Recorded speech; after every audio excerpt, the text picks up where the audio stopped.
Você que tá aí do outro lado, você quer ter um escravo só pra você? Cara interlocutor, você namoraria um holograma? Francisco, no final das contas, esse Blade Runner 2049 é um filme bom ou é um filme ruim?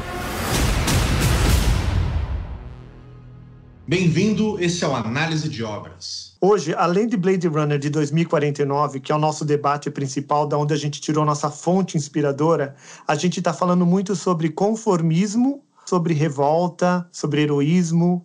Vem assistir esse debate com a gente. You look like a good show. As discussões estão provocativas. Meu nome é Henrique Oliveira. Meu nome é Francisco Parente. E saiba que nesse vídeo vai haver vários spoilers. Então, se você ainda não assistiu, vá assistir, tem na Netflix, e depois você volta para o nosso vídeo. I always told you, you're special.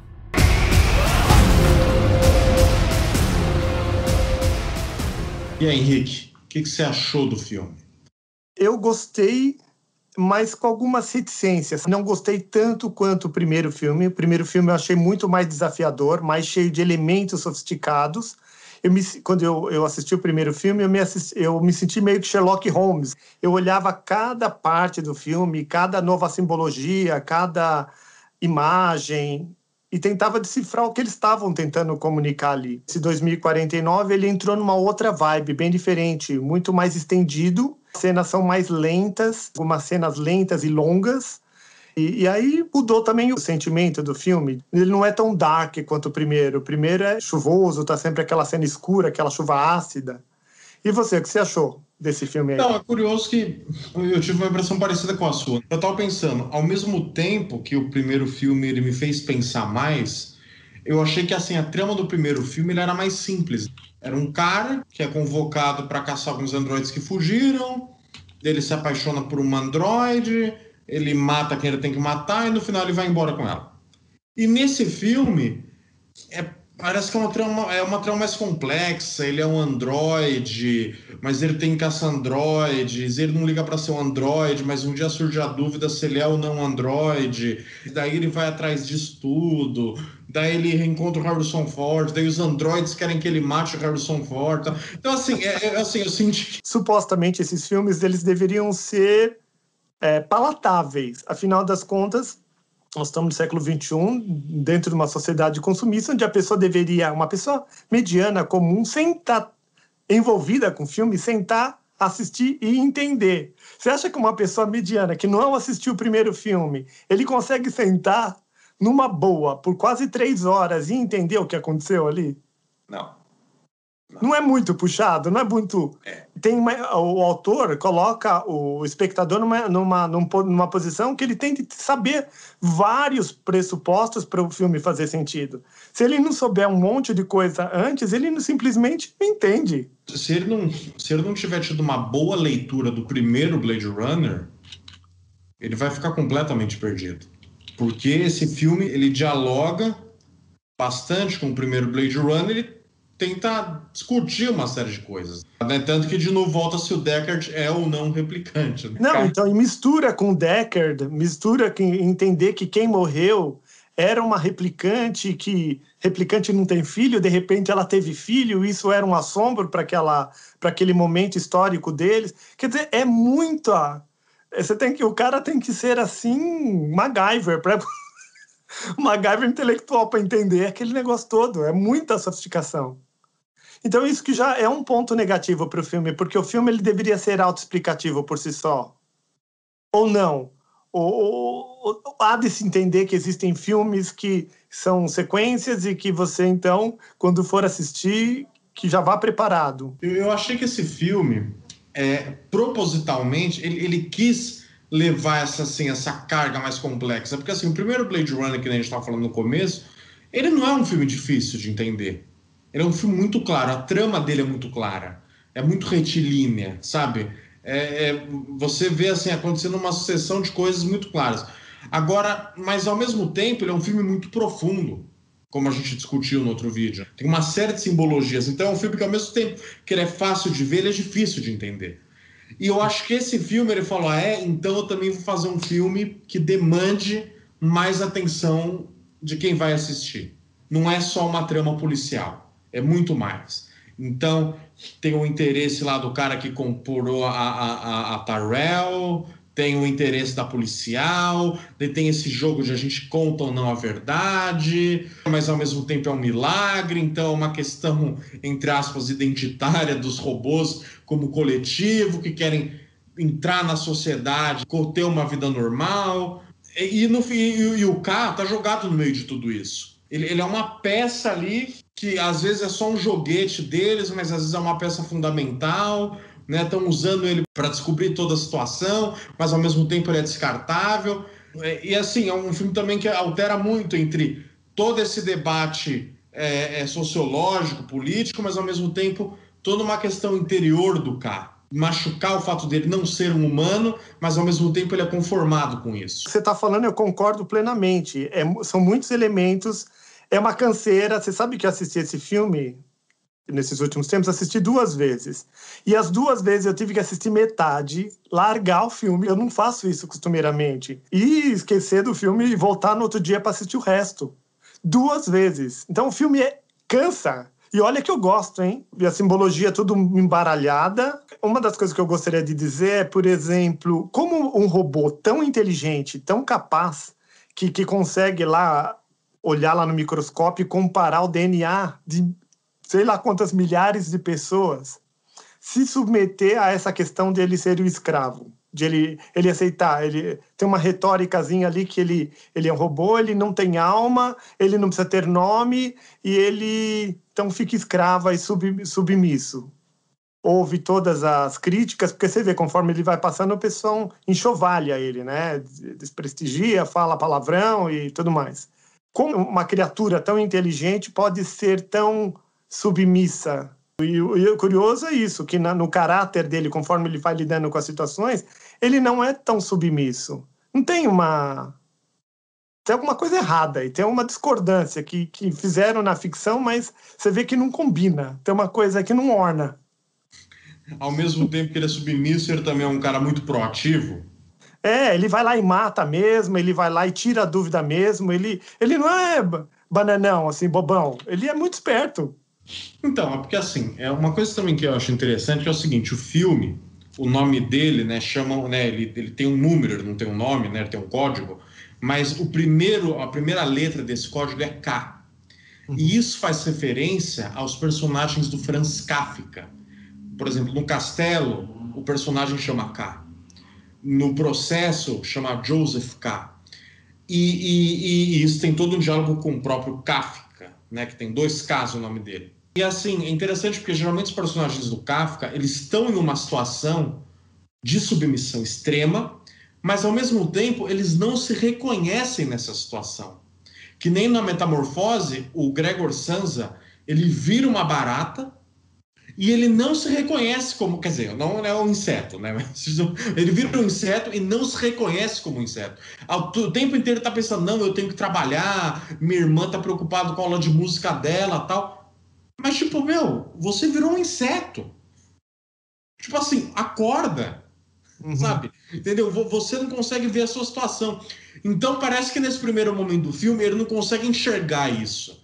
Ele se contenta com aquela outra camada de leitura que embaralha, né? Ele se contenta com aquele holograma, com aquela namorada holograma dele. Ele não consegue enxergar que ele é um objeto, sabe? Parece que ele se contenta em cumprir a sua função e ser feliz com o holograma dele. E fingir que abraça ela, que é uma cena bem triste, logo no começo, que ela trava e é uma ligação para ele. Ela é um aplicativo. Eu acho que é interessante. Então, parece que o filme ele é uma jornada dele tomando consciência até o final, onde ele morre como um humano, e aquela frase daquela androide, né, que fala para ele que a coisa mais humana é morrer por uma causa. Depois de tudo aquilo, dele viver, fazer isso para viver, porque a todo momento ele tem que fazer para aquele teste da polícia, que se ele não passar, ele morre, então ele trabalha para viver, no final ele morre para falar, pronto, eu vou escolher o jeito que eu morro. Pelo menos eu vou morrer fazendo a coisa mais humana, que é a união familiar. Não com filhos meus,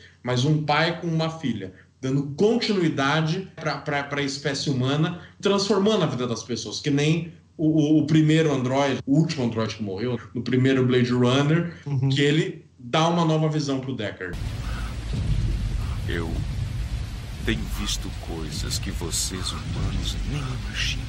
Uma opinião aqui. Aquele lá no Blade Runner original, o androide ali, ele faz toda uma epopeia, ele narra aquela questão bíblica que a gente comentou, ele tem um momento de redenção poético, etc e tal. Nesse daí, quando ele deita no final naquelas escadas, você pode ver que ele chega numa boa ali, ele chega conversando com o Deckard, e ele desce e senta ali na escada e tem aquela neve caindo. Então não é claro se ele morreu, se realmente ele transcendeu, se ele entendeu. Eu acho que fica muito mais subjetivo, né? Agora você já está trazendo uma interpretação que parece que foi isso que disse.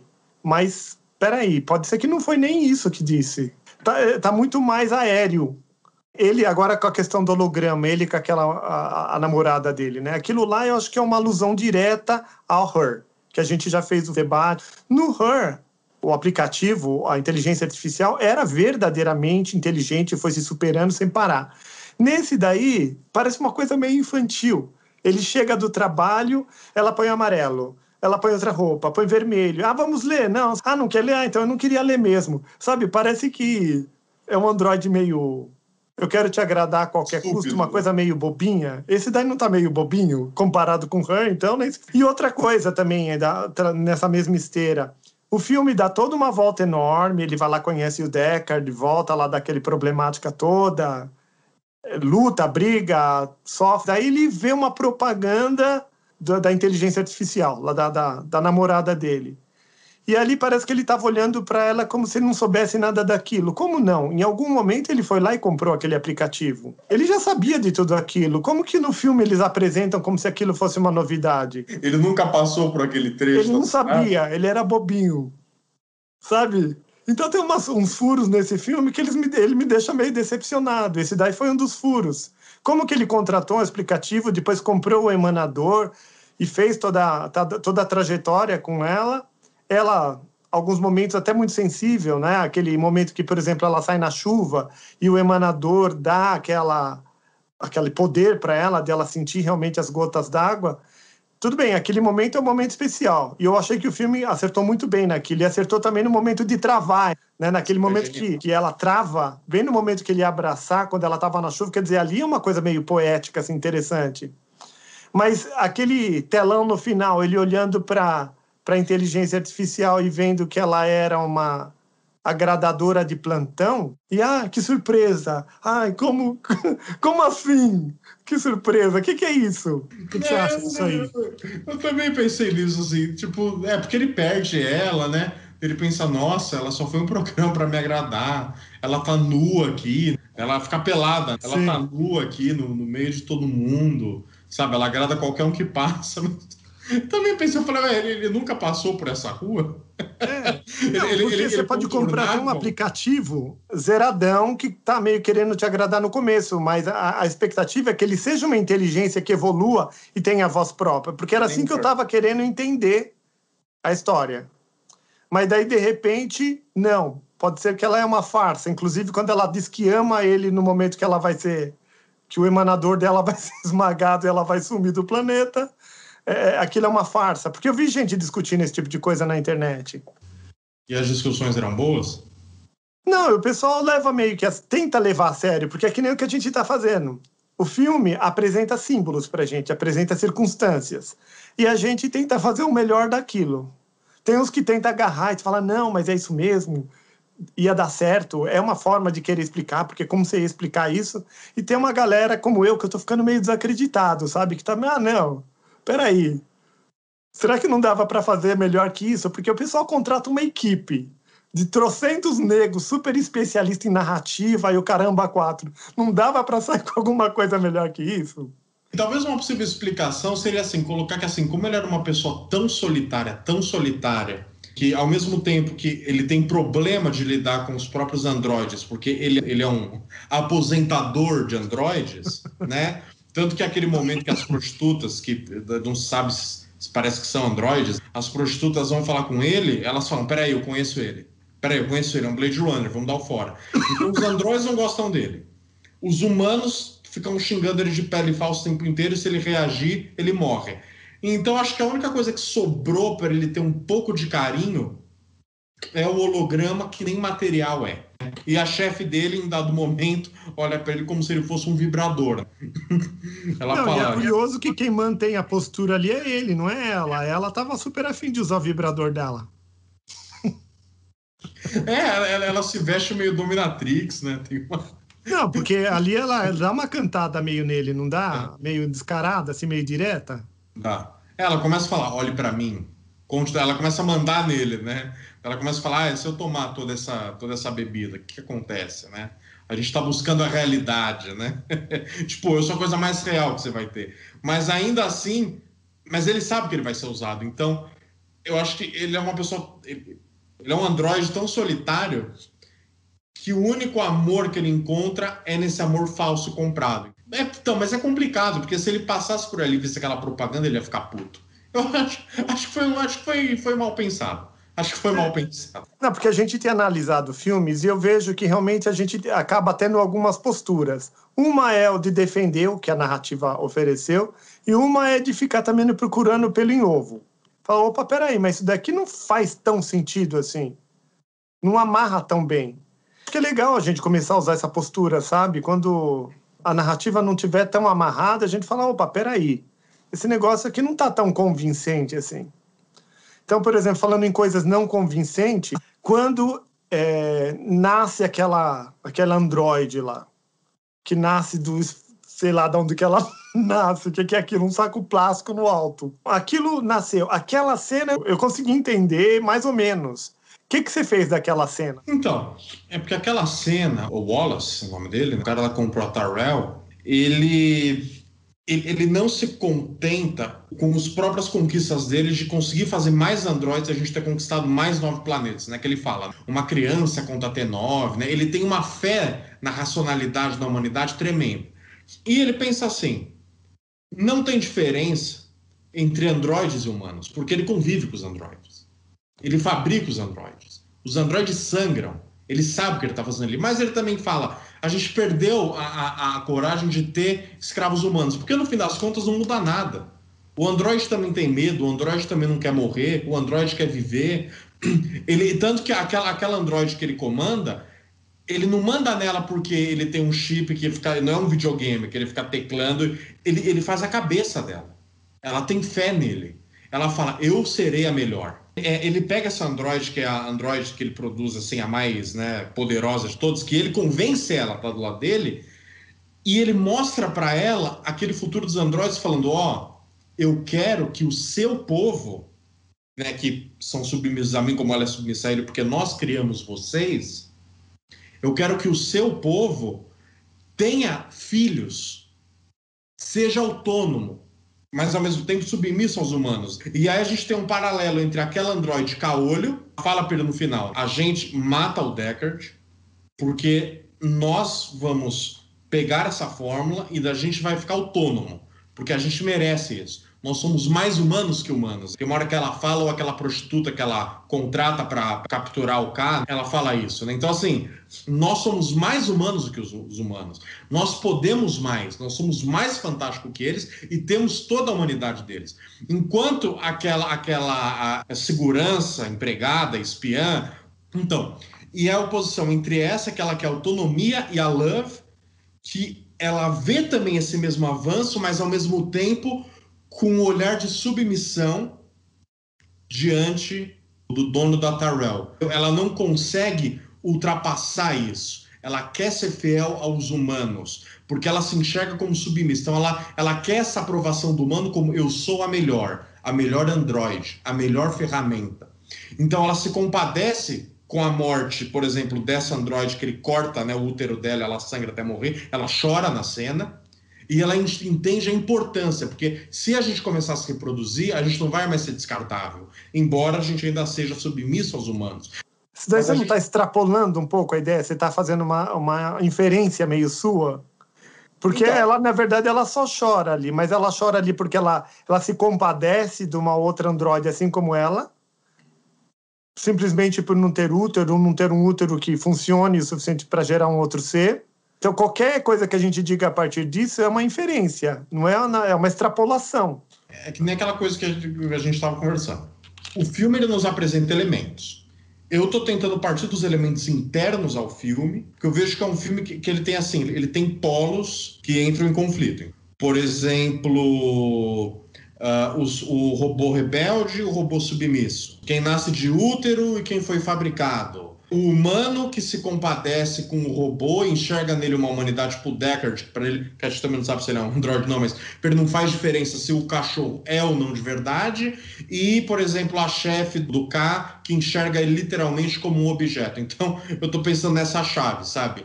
Da androide, que ela vê uma possibilidade de um novo futuro para o androide, mas ao mesmo tempo submisso aos humanos como se fosse uma parceria, o androide ajudando os humanos e a outra androide querendo fazer uma verdadeira revolução. E eu acho que o K seria essa balança, pelo menos eu enxerguei desse modo. Não, é bacana, eu gostei da sua construção. Você colocou pesos, né, do que esse filme está trazendo aí. Porque, sabe quando você fala da Love, que ela ficou tipo um cão de guarda do cara, do Wallace lá, né?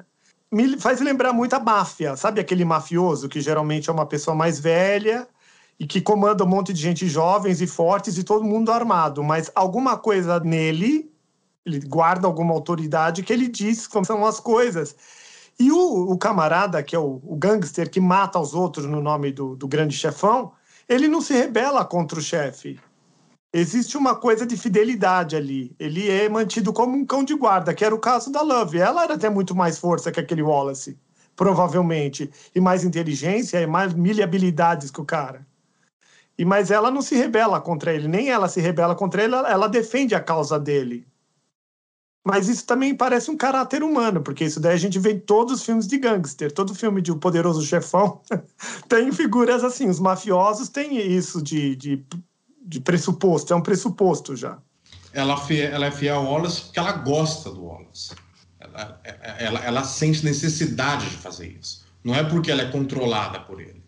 Mas não é uma forma de controle, porque o chefão que controla lá os seus gangsters é uma forma de controle. Não é um controle literal. Não é direto, não é com uma arma na cabeça. Isso, tá não bem? É com controle remoto também. Isso. Então é interessante, né? Porque quando ela mata um humano, ela mata com uma frieza e com um sadismo absurdo. E quando ela vê um robô morrendo, um androide, ela se compadece, né? Não, você tá falando isso daí, mas eu tenho algumas evidências aqui ao contrário. Você vê que quando ela vai matar a chefe de polícia, não sei se você notou nessa cena, ela chora também. Então ela não chorou só naquele momento que o cara lá, androide recém-nascida.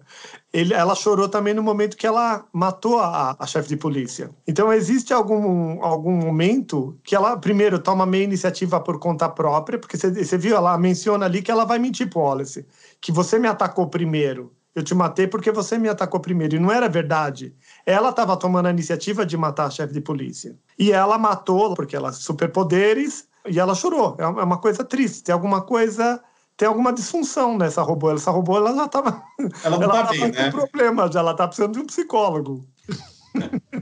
Ela não tá legal, né? Eu acho que esses robôs, eles têm que ir tudo pro psicólogo, porque o K precisa ir pro psicólogo, sem dúvida. E ela com a olha também.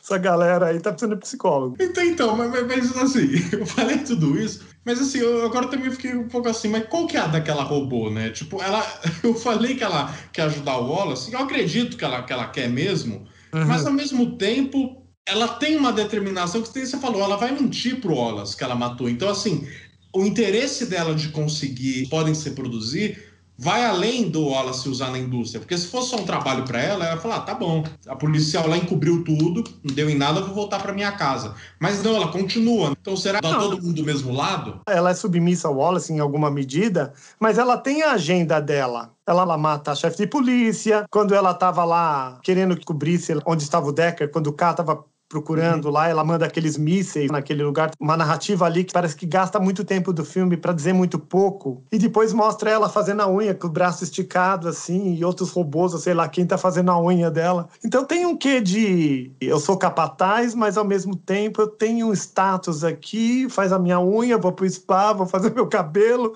e depois eu vou matar alguém aí. Não tem uma coisa assim?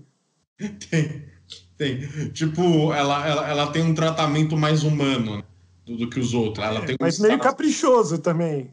Ela tem nome, pô. Os robôs, eles realmente não estão muito submissos, porque uma das questões que eles começam no início do filme é falando assim, bom, o Wallace conseguiu salvar a humanidade porque ele criou uma biotecnologia lá de fazenda, talvez criando aqueles bigatinhos lá onde que as pessoas se alimentavam daquilo, e conseguiu manter a sobrevivência na Terra.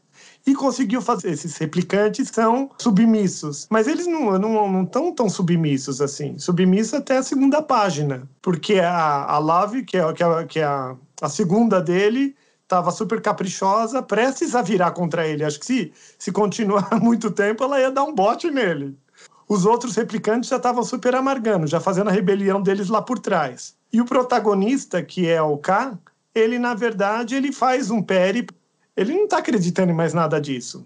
Ele não quer ser mais submisso ao sistema, ele não está vendo. E ele já toma... No final, inclusive, ele toma atitudes dele, toma decisões dele. Ele mata a Love, ele leva o Decker lá, é tudo coisa da cabeça dele, não era o que ele tinha sido programado para fazer. Então, talvez esse filme, o que ele está querendo fazer é meio dizer que o robô não é tão submisso. E ele, na verdade, ele está numa jornada de autoconhecimento e de autoafirmação frente ao que ele é. E isso me faz pensar outras coisas. Vou levar para outro lugar. Os negros, a gente vem de uma tradição da escravidão. Há 100 e poucos anos atrás existia escravidão aqui no Brasil. E eu vejo, assim, o movimento de querer se afirmar. O homossexual faz lá a parada gay, faz um caramba quatro porque a pessoa quer se afirmar. E o replicante quer se afirmar. Então toda minoria quer se afirmar. Será que não é meio que isso? Eu vi um crítico, quando saiu Blade Runner 2049, ele falou assim, o primeiro filme, a questão era o que faz de um humano um humano? E esse segundo Blade Runner seria o que faz de nós um coletivo? Então, o que é a humanidade? Por que os robôs não podem fazer parte da humanidade? Será que eles são incontíveis? O Wallace fala, a gente perdeu a coragem de ter escravos humanos, mas ao mesmo tempo a gente tem replicantes que dão na mesma, eles são a mesma coisa, né? Então por que não dar esse passo a mais? Mas ele, né, pensando ainda na submissão. Mas assim, então o que faz do nosso coletivo? Então eu acho que sim, os replicantes eles incorporam essas pautas identitárias. Eu sou um androide, mas eu sou como você. Porque eu também, outra coisa que eu estava conversando com um amigo meu agora há pouco, aqui no prédio onde que eu moro, um dos problemas não é físico, tem garagem para todo mundo, mas está rolando maior treta aqui porque não se quer que algum visitante venha e use a garagem. Então o problema não é espaço, o espaço está sobrando, o problema é político. Outra coisa que eu gosto também do Harari, o Harari sempre fala assim, o problema de fome no mundo não é problema de falta de comida, nem de falta de tecnologia para produzir comida. O problema é político. Então um problema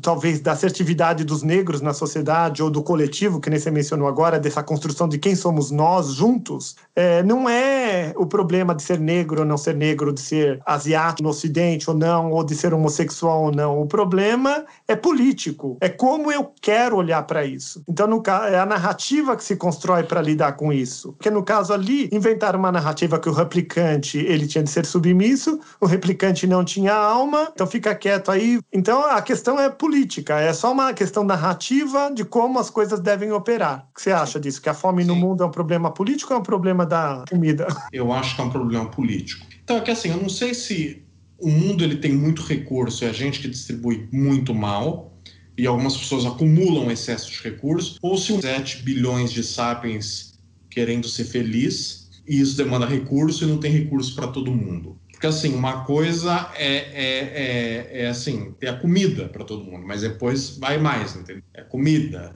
é a escola e o trabalho. Então, assim, eu acho que a gente não tem recurso para fazer tudo isso. Talvez para dar comida, tipo, café da manhã, almoço e janta, acho que a gente tem. Mas para dar Mas mesmo... não faz. Tem, mas não faz, porque tem países inteiros morrendo de fome hoje. Isso, tem, mas não faz. A questão é capricho. Eu escolhi que seja assim. Ou um conjunto de pessoas no mundo escolheram que se faça assim. Ou não? Bom, talvez a gente tenha chegado num estágio onde a gente talvez não reconheça mais, não consiga mais reconhecer o que nós podemos fazer para isso. Entendeu? Tipo, entendeu qual é a ideia? Tipo assim, a gente chegou num momento que nem a gente estava falando sobre aquele lá. As pessoas mais pau-mandadas são as mais poderosas. Porque elas criam um sistema, elas subiram, né? Tiveram ascensão em um sistema que às vezes até mesmo elas ajudaram a criar, que elas se engessaram. Então, acho que assim, ao mesmo tempo, acho que é um problema político, é um problema econômico, é um problema de distribuição, é um problema também narrativo, mas ao mesmo tempo é um problema de um sistema que se retroalimenta e que engessa e que mantém ele como ele é. Há quanto tempo a gente já não poderia ter sanado a fome do mundo? E a gente continua do mesmo jeito, e vai continuar assim. Porque do jeito que você está falando, eu estou achando interessante, estou gostando, parece meio poético, assim, né? O sistema, ele mesmo se retroalimenta de tal forma que a pessoa que vai indo para a ponta da pirâmide, ela mesmo está engessadíssima. Ela só consegue dizer para os outros aquilo. Ela não consegue dizer exatamente, talvez, o que seria bom ou mal, ou melhor ou pior. Ela diz aquilo porque o sistema engessou ela de tal forma que ela só consegue dizer aquilo. Então, no final das contas, ela lá no topo da pirâmide está dizendo: esse pessoal vai ter tudo e esse pessoal não vai ter nada. Esse pessoal vai passar fome e esse pessoal não vai passar fome. E não é nem a escolha dela, é uma escolha retroalimentada que vem assim, que nem um torvelinho. É uma coisa que se faz. Pelo menos foi assim que eu li o que você falou aí. Confere? Nós todos somos K.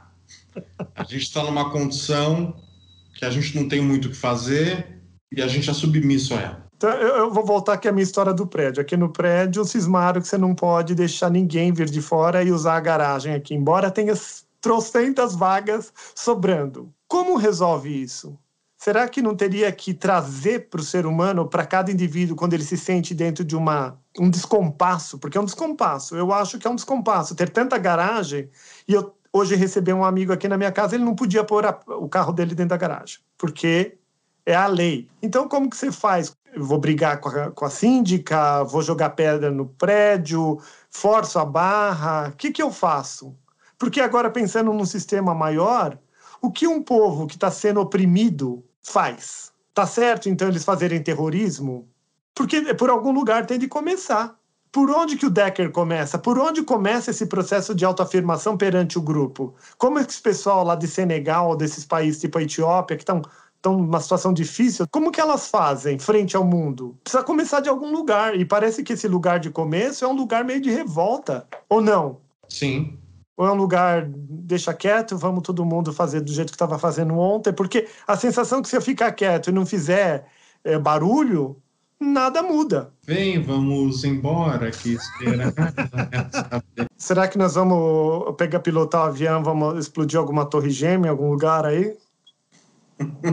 Você está pronto para colocar sua máscara de ninja e explodir alguma coisa aí? Ou será que um textão de Facebook resolve tudo já? Um quê? Um textão de Facebook. Ah, um textão? Lacrar. Ou você acha que uma moita é melhor? Porque você vê, a gente falou da moita na semana passada, a moita no sentido de procurar uma coisa, um sistema acolhedor, quentinho, gostoso, que toca a minha vida como indivíduo para frente. Então, por exemplo, se o Decker quisesse tocar a vida dele de uma forma cômoda, ele teria muito mais que mata lá os outros replicantes, volta para casa dele, fica lá com o amor holográfico, o amor holográfico, e ele toca a vida. Essa é uma postura frente à vida, frente às coisas. Outra coisa é ele fazer o que ele fez. Ele foi fazendo tudo que não era para ele fazer. E tudo anti-moita, porque aquilo lá é só problema, é só pepino. Você vê, porque o caminho do herói não é muito o caminho da moita. Não. O caminho do herói é anti-moita. O herói taca fogo na moita. Ele taca fogo na moita e ele mete o pé nos vilões, que ele vê como vilões. Precisa continuar discutindo com esses filmes se a gente quer ser os caras da moita ou se a gente quer ser os super-heróis. Ou melhor não pensar no assunto, porque filosofia e debate dá problema. Geralmente dá. Pessoal, obrigado por ter assistido aqui nosso debate sobre Blade Runner. Diga pra gente o que vocês acharam, se vocês gostaram, o que vocês não gostaram, e a gente vai ficar muito contente de saber de vocês. E não esqueça de deixar o seu like, comentar no vídeo, compartilhar nas redes e até a próxima. Tchau, pessoal. Até a próxima. Tchau, tchau.